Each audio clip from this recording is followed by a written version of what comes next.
दोस्तों, मेरे चैनल से जुड़ने के लिए सब्सक्राइब करें, बेल आइकन दबाएं, जिससे मेरी वीडियो अपलोड होते ही आपको सबसे पहले नोटिफिकेशन मिल सके। नमस्कार दोस्तों, मैं डॉक्टर दुर्गेश पाठक मेरे YouTube चैनल में आपका स्वागत करता हूं।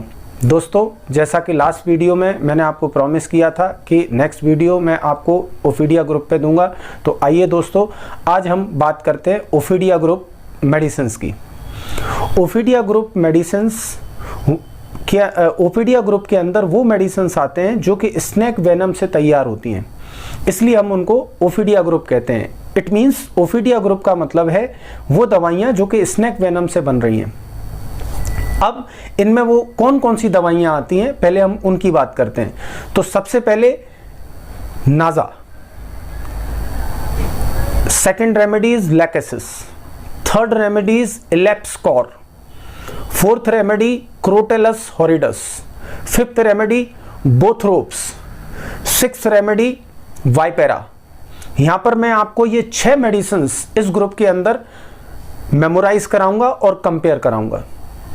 सबसे पहले मैं आपको स्नेक रेमेडीज के कुछ कॉमन फीचर्स बताऊंगा जो इन सभी 6 रेमेडीज में कॉमन होंगे। याद रखिए, मैंने आपको ओफिडिया ग्रुप में 6 रेमेडी बताई हैं और इन 6 रेमेडीज के सबसे पहले मैं कॉमन फीचर्स बताऊंगा और उन कॉमन फीचर्स के बाद फिर मैं ये बताऊंगा कि हर रेमेडीज में कौन सी चीज डोमिनेंटली पाई जाती है, प्रीडोमिनेंटली पाई जाती है, जिनसे आप उस पर्टिकुलर रेमेडी को अलग कर सकें। क्योंकि सबसे बड़ी प्रॉब्लम क्या होती है, देखिए, ग्रुप को जब भी आप कोई ग्रुप पढ़ते हो तो आपको दो तरीके होते हैं उसके।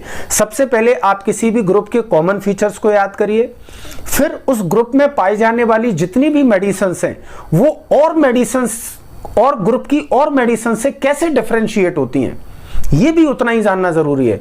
जब आप किसी ग्रुप के कॉमन फीचर जान लेते हो और उस ग्रुप के अंदर आने वाली सभी दवाइयों को कैसे अलग अलग किया जाए, उनके डिफरेंशिएटिंग फीचर जान लेते हो, उसी को हम ग्रुप स्टडी कहते हैं। तो आइए दोस्तों, सबसे पहले हम ओफिडिया ग्रुप के कॉमन फीचर्स की बात करते हैं। तो सबसे पहला कॉमन फीचर है, जितनी भी स्नेक रेमेडीज होती हैं वो सब हॉट पेशेंट्स होते हैं। जितने भी स्नेक रेमेडीज के पेशेंट होते हैं वो सब हॉट पेशेंट्स होते हैं। दूसरा, ये सभी नाइट में एग्रावेट होते हैं। तीसरा, ज्यादातर स्नेक रेमेडीज सस्पिशियस और जेलस नेचर की होती हैं। पांचवा, इनको हमेशा एक गले में कंस्ट्रिक्टिंग पेन की फीलिंग होती है, जिसमें हमेशा लिक्विड लेने से एग्रावेशन होता है और सॉलिड लेने से एम्ल्यूरेशन होता है। नेक्स्ट फीचर इनका कॉमन क्या है, जितनी भी स्नेक रेमेडीज हैं, ज्यादातर रेमेडीज में आपको हेमरेजिक डायथेसिस मिलेगी और इसमें ये देखा जाएगा कि जब इनको डिस्चार्जेस होते हैं, जैसे इनको मेंसेस होती हैं या जिनको कोई भी डिस्चार्जेस होंगे, तो उससे उनको रिलीफ मिलता है। इसके अलावा और इनमें इंपॉर्टेंट चीजें क्या हैं, इनके जो डिस्चार्जेस होते हैं वो ऑफेंसिव होते हैं। ये जितनी भी रेमेडीज हैं वो टच और साउंड से एग्रावेट होती हैं। इसके अलावा ये जितने भी पेशेंट्स होते हैं उनको नाइट में एग्रावेशन होता है, जैसा कि मैं आपको पहले भी बता चुका हूं कि नाइट में एग्रावेशन होना। इसके अलावा ज्यादातर कंप्लेंट स्नेक रेमेडीज की लेफ्ट साइडेड होती हैं। लेफ्ट साइडेड, इनको कवरिंग पसंद नहीं होती। इवन दो स्नेक्स के बारे में आपने सुना होगा कि वो अपनी जो स्किन होती है केंचुली, उसको भी उतार देते हैं क्योंकि उनको काफ़ी हीट फील होती है। तो ये कुछ कॉमन फीचर्स हैं जो मैंने आपको स्नेक्स के बारे में बताए। तो स्नेक रेमेडी के सबसे पहले कॉमन फीचर्स की बात की हमने। अब मैं बात करूंगा अलग अलग स्नेक रेमेडीज में अलग अलग डिफरेंशिएटिंग फीचर्स की। जैसे सबसे पहले बात करते हैं हम नाजा की। देखिए दोस्तों, मैंने नाजा सबसे जानबूझ के पहले इसीलिए रखी है क्योंकि नाजा बनती है इंडियन कोबरा से। आप सभी लोग जानते हैं हमारे हिंदू माइथोलॉजी में सांप को देवता माना जाता है, या मैं कहूँ सांप को 2 चीज़ों के लिए जाना जाता है। एक तो एक तरफ हम सांप को देवता मानते हैं और एक तरफ क्या मानते हैं, एक तरफ एक जहर वाला क्रिएचर मानते हैं जो हमको काट सकता है, डेंजरस क्रिएचर मानते हैं, और दूसरी तरफ हम उसको देवता मानते हैं जिसकी हम पूजा करते हैं। नाग पंचमी भी बनती है हमारे यहाँ। अगर मैं ओफिडिया ग्रुप को एक फैमिली बोलूं तो नाजा इसमें एक किंग है, मतलब एक बाप की भूमिका निभा रहा है, एक फादर की भूमिका निभा रहा है, और लेकेसिस को मैं यहां पर मदर के साथ में कोरिलेट करूंगा, मां की भूमिका में रखूंगा या क्वीन की भूमिका में रखूंगा। तो हम एक इसको राजा की फैमिली कुछ देर के लिए समझ लेते हैं ओफिडिया ग्रुप को, जिसमें हम नाजा को किंग बनाएंगे, लेकेसिस को हम क्वीन बनाएंगे, जिसको आप माँ भी कह सकते हो, क्वीन भी कह सकते हो, नाजा को आप फादर भी कह सकते हो, किंग भी कह सकते हो, जिसके 4 बच्चे हैं। इन 4 बच्चों में एक लड़की है और वो लड़की सबसे बड़ी है जिसका नाम है इलेप्सकॉर, और उसके बाद उसकी जो दूसरी संतान है वो एक लड़का है जिसका नाम है क्रोटेलस हॉरिडस। तीसरी संतान जो है वो है बोथरोप, और चौथी संतान जो है वो है वाइपेरा।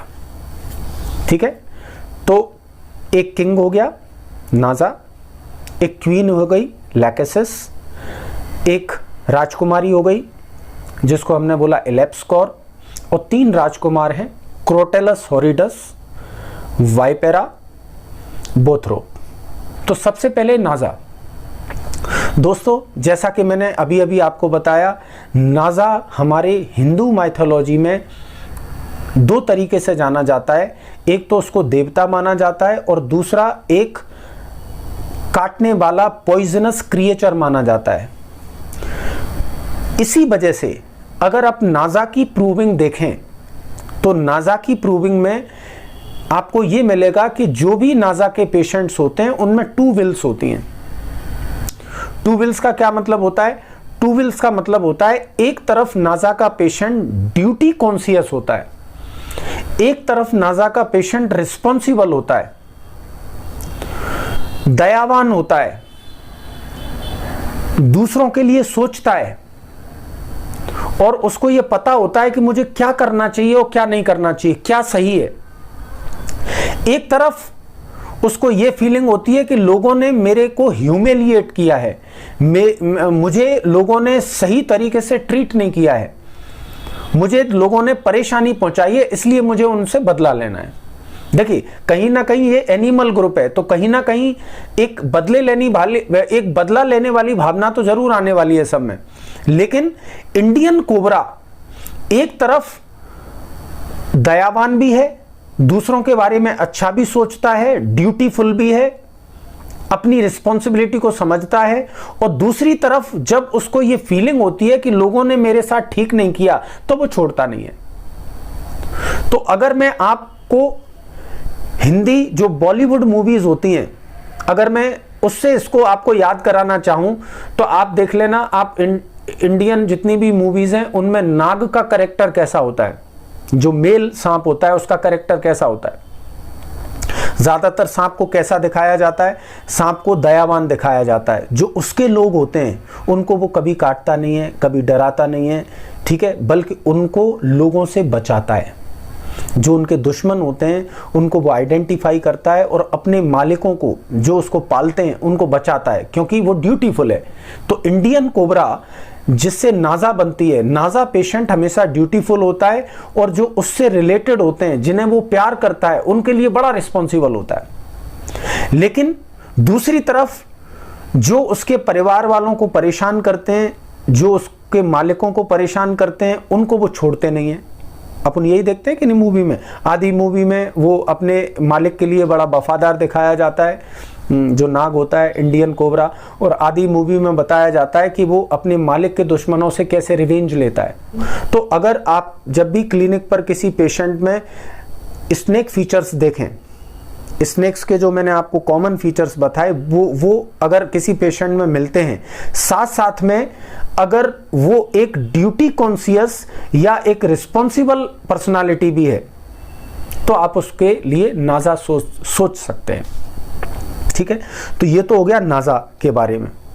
इसका जस्ट अपोजिट आप देखिए लेकेसिस, जिसको मैंने आपको क्वीन बताया या मां का दर्जा दिया। अब ये अपने हस्बैंड से थोड़ी अलग है। अगर मैं इसको इंडियन बॉलीवुड मूवी से कंपेयर करूं तो ये नागिन का रोल निभा रही है, जिसका काम क्या होता है, जिसका काम होता है अट्रैक्टिव बनना, सेक्सुअल नेचर की बताई जाती है। वो अपने अपोजिट सेक्स को अपनी तरफ अट्रैक्ट करती है और फिर उनसे रिवेंज लेती है। सिमिलरली जो लैकेसिस होती है वो हमारी बॉलीवुड की इच्छाधारी नागिन है। वो सेक्सुअल भी है, वो जेलस और सस्पिशियस भी है, उसकी ज्यादातर कंप्लेंट लेफ्ट साइडेड होती हैं, उसको डिस्चार्जेस से रिलीफ आता है, ठीक है, अपने आप को अट्रैक्टिव बनाने की कोशिश करती है, लुकेसियस होती है, लेकिन इसकी जो लुकेसिटी होती है वो हमेशा अपोजिट सेक्स को अट्रैक्ट करने के लिए होती है। जैसे कि मैं आपको बताऊं तो आपको कई ऐसी फीमेल्स दिखेंगी जिनके बात करने का तरीका कुछ इस तरीके का होता है, वो थोड़ी मैं कहूँगा एनिमेटेड फॉर्म में बात करती हैं, ऐसे बात करती हैं कि जो अपोजिट सेक्स को अपनी तरफ अट्रैक्ट कर सके, और हमेशा एक कंपटीशन का बिहेवियर रखती है लैकेसिस। लैकेसिस कंपटीशन का बिहेवियर किससे रखेगी? सेम सेक्स से, और अपोजिट सेक्स को अपनी तरफ अट्रैक्ट करेगी। ऐसी कई मूवीज हैं इंडियन जिसमें आप ये देख सकते हैं कि एक कोई भी महिला जो नागिन भी बन सकती है और अब मतलब एक फीमेल का रूप भी धारण कर सकती है। वो अपोजिट सेक्स के लिए बड़ी अट्रैक्टिव बनी रहती है, लेकिन सेम सेक्स के लिए कंपटीशन का बिहेवियर रखती है। वो कभी अपने मेल पार्टनर के पास में किसी और फीमेल को आने नहीं देती। तो कुछ इस तरीके का नेचर होता है लैकेसिस का। तो मैंने आपको इंडियन कोबरा बता दिया। इंडियन कोबरा में एक बात मैं और आपको बता दूं जो मैं नहीं बता पाया आपको, जो मैंने हुड की बात की थी। एक्चुअली इंडियन कोबरा कोशिश करता है कि वो दूसरे को काटे नहीं, डराने की कोशिश करता है, क्योंकि वो किंग है। वो ये चाहता है कि सिर्फ जैसे एक बाप होता है ना, हमेशा बच्चों पे आंख दिखा के ही अपना काम निकालने की कोशिश करता है, बच्चों पे हाथ नहीं उठाने की कोशिश करता है। जब बहुत ही कुछ होता है तो ही हाथ उठाता है। तो उसी तरीके से इंडियन कोबरा होता है। आप इंडियन कोबरा को देखिए तो वो हिसिंग साउंड ज्यादा निकालता है। वो एकदम अपना फन उठा लेगा और हिसिंग साउंड करेगा, इस तरीके से। वो डराने की कोशिश करता है कि आप डर के भाग जाओ, मुझे काटना ना पड़े। लेकिन अगर फिर भी नहीं मानते तो फिर वो काटता है। तो नाजा को आप एक रिस्पॉन्सिबल, ड्यूटीफुल और सिर्फ लोगों को डरा धमका के अपना काम निकालने वाला नाग से कंपेयर करेंगे।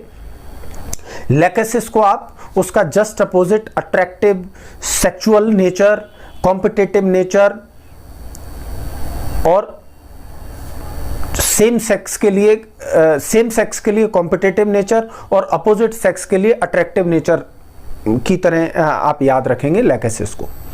ठीक है, 2 हो गए। अब बात करते हैं इनके बच्चों की। अब इनके बच्चे, इनमें से जो पहली मैंने आपको बताई राजकुमारी, दैट इज इलेप्स कौर। इसकी भी बड़ी इंटरेस्टिंग कहानी है। इलेप्स कौर जो भी एक तरह का स्नेक वेनम से बनने वाली मेडिसिन है। अब इसमें हम अगर बात करें इलेप्स कौर की, तो जैसा मैंने कहा कि ये राजकुमारी की तरह है, लेकिन इसका मेन इशू क्या है इलेप्स कौर का? इलेप्स कौर का मेन इशू है, इसको अपनी इमेज खोने का हमेशा डर बना रहता है। इसको ऐसा लगता है कि मेरे को अपनी एक इमेज बना के रखनी है। जैसे मैंने आपको साइलिशिया पढ़ाई थी, साइलिशिया में भी मैंने आपको बताया था कि एक कोई पर्टिकुलर इमेज बना के रखने की कोशिश करता है। ऐसे ही इलेप्स कौर का मेन इशू है। इलेप्स कौर की मेन मेंटालिटी क्या है कि उसकी जो इमेज है वो समाज में गिर ना जाए, क्योंकि वो एक राजकुमारी है, वो एक राज परिवार से आने वाली है। इसलिए आप देखिए इलेप्स कौर की जो पेशेंट्स होती हैं वो ज़्यादातर मल्टी टैलेंटेड होती हैं।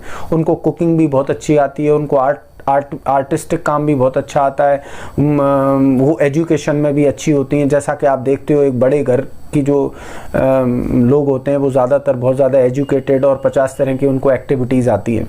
तो उस तरीके से एक मल्टी टैलेंटेड लेडी है, हमेशा एक ईगोइस्टिक फॉर्म में बात करने वाली लेडी है, और हमेशा उसको एक ड्रीम आते हैं काहे के कि वो ऊपर से नीचे गिर रही है। हमेशा उसको सपना आता है कि वो गिर रही है। क्यों? क्योंकि उसके दिमाग में हमेशा ये रहता है कि मैं समाज में मेरी इमेज ना गिर जाए, इसलिए उसको ड्रीम्स में ऐसा लगता है कि मैं ऊंचाई से गिर रही हूँ।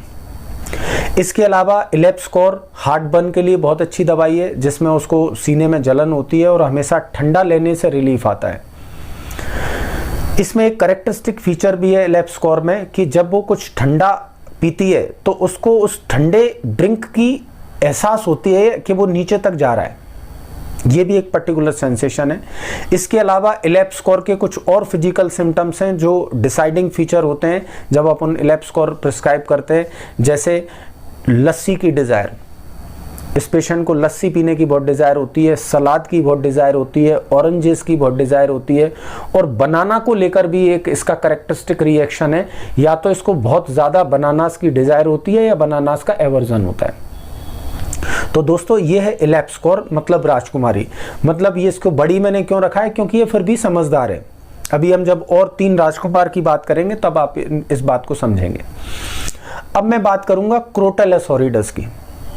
जो क्रोटेलस हॉरिडस है दोस्तों, वो रेटल स्नेक है। रेटल स्नेक अगर आपने देखा हो तो रेटल स्नेक की जो चमड़ी होती है, स्किन होती है, वो हमारी देसी भाषा में बोलते हैं चितकबरी होती है। चितकबरी होती है मतलब उसमें अलग अलग रंग होते हैं। सांप भी अलग अलग प्रकार के होते हैं, जैसे आप जानते हैं एकदम ब्लैक या एकदम ग्रे या ग्रीन, या आप ये जो रेटल स्नेक होता है ये चितकबरा होता है, मतलब कहीं ग्रे कहीं ब्लैक, इस तरह से उसमें स्पॉट्स होते हैं, जैसे अपन कोई प्रिंटेड शर्ट होती है, जस्ट लाइक दैट।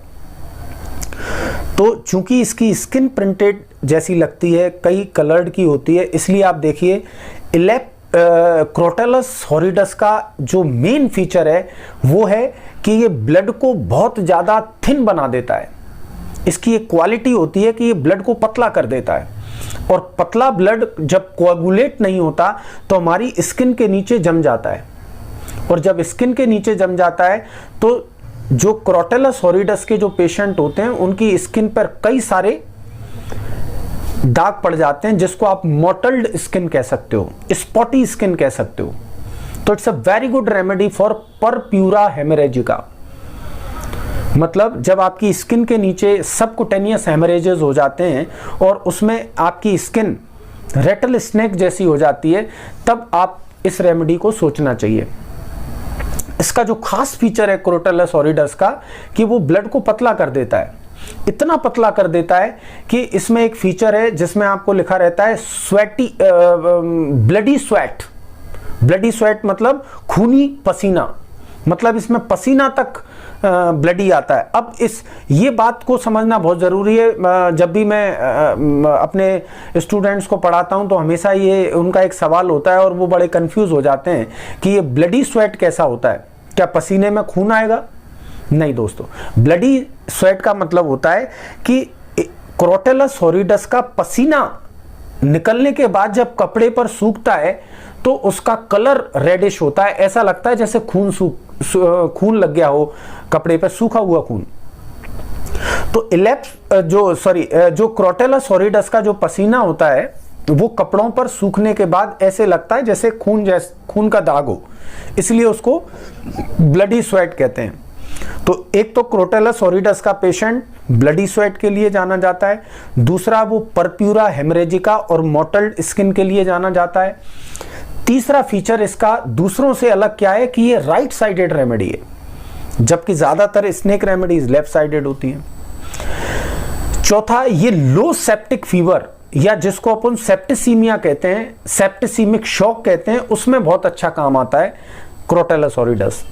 इसलिए आप देखिए अभी जो इबोला वायरस फैला था, या जिसमें हम कहते हैं येलो फीवर, जो वायरल एक बीमारी है, दोनों ही वायरल है, इबोला वायरस और येलो फीवर, इनमें बहुत काम आता है क्रोटेलस हॉरिडस।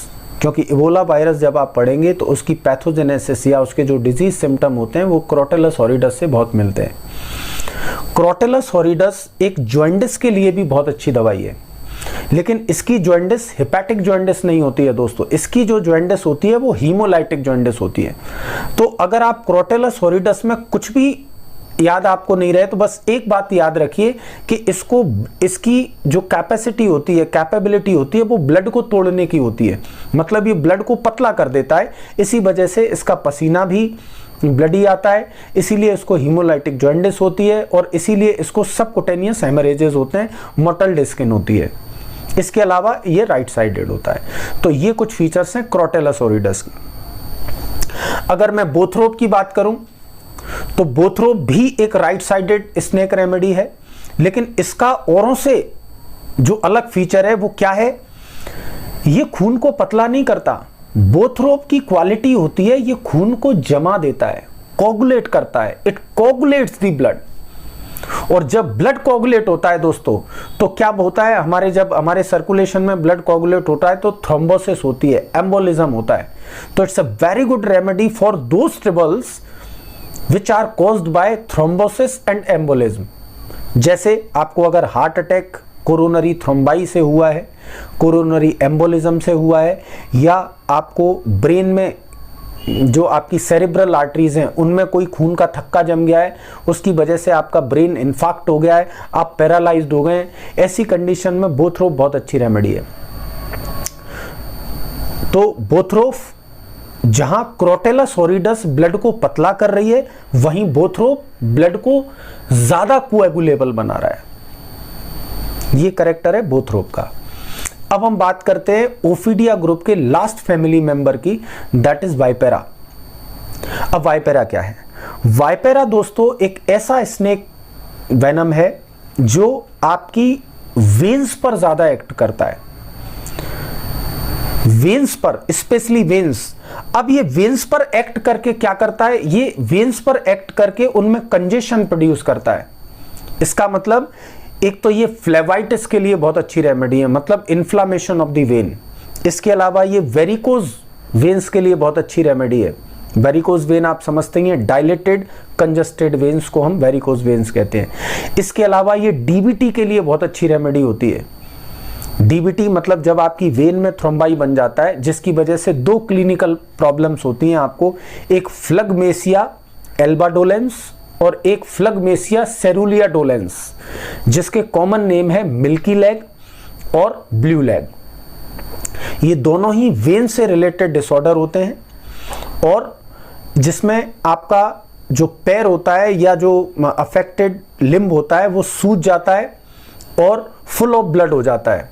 पूरे पैर में सूजन आ जाती है और ये सूजन वेन्स में कंजेशन के कारण होती है। ऐसी कंडीशन में वाइपेरा बहुत अच्छी रेमेडी है। तो दोस्तों मैंने आपको ओफिडिया ग्रुप में ये 6 फैमिली मेंबर के बारे में पढ़ाया।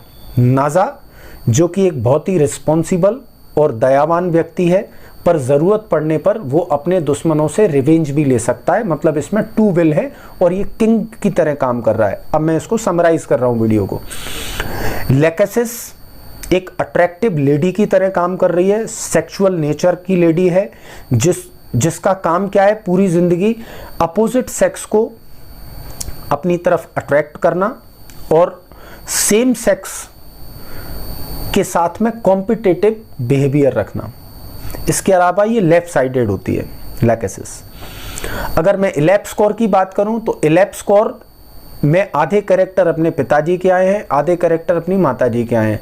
मतलब वो एक ईगोइस्टिक और थोड़ी एनिमेटेड लेडी है, लेकिन ये एनिमेशन और ईगो उसका सिर्फ एक ही वजह से कि उसकी जो इमेज है वो खो ना जाए, इसलिए उसको फॉलिंग के ड्रीम्स आते हैं। बाकी डिटेल मैंने आपको इलेप्स स्कोर की बताई दी। क्रॉटेलस ओरिडस में आपको एक चीज याद रखनी है कि ये ब्लड को पतला कर देता है। बोथरोप में आपको एक चीज याद रखनी है कि ब्लड को गाढ़ा कर देता है। और वाइपेरा में आपको जो चीज याद रखनी है वो ये कि ये वेन्स पर बहुत अच्छा एक्ट करती है। तो दोस्तों ये है ओफिडिया ग्रुप। आशा करता हूँ मेरा वीडियो आपको पसंद आया होगा और इससे आपको नॉलेज बड़ी होगी स्नेक रेमेडीज़ के लिए। दोस्तों मैं आपसे यहाँ पर एक बात कहना चाहूँगा, भले ही मेरा वीडियो थोड़ा सा लंबा हुआ हो, लेकिन आप इसको पूरा देखिए और जो मेन चीज़ें हैं उनको ज़रूर याद रखिए। और आपको कोई भी क्वेश्चन मेरे वीडियो से रहता है तो आप मुझसे पूछ सकते हैं।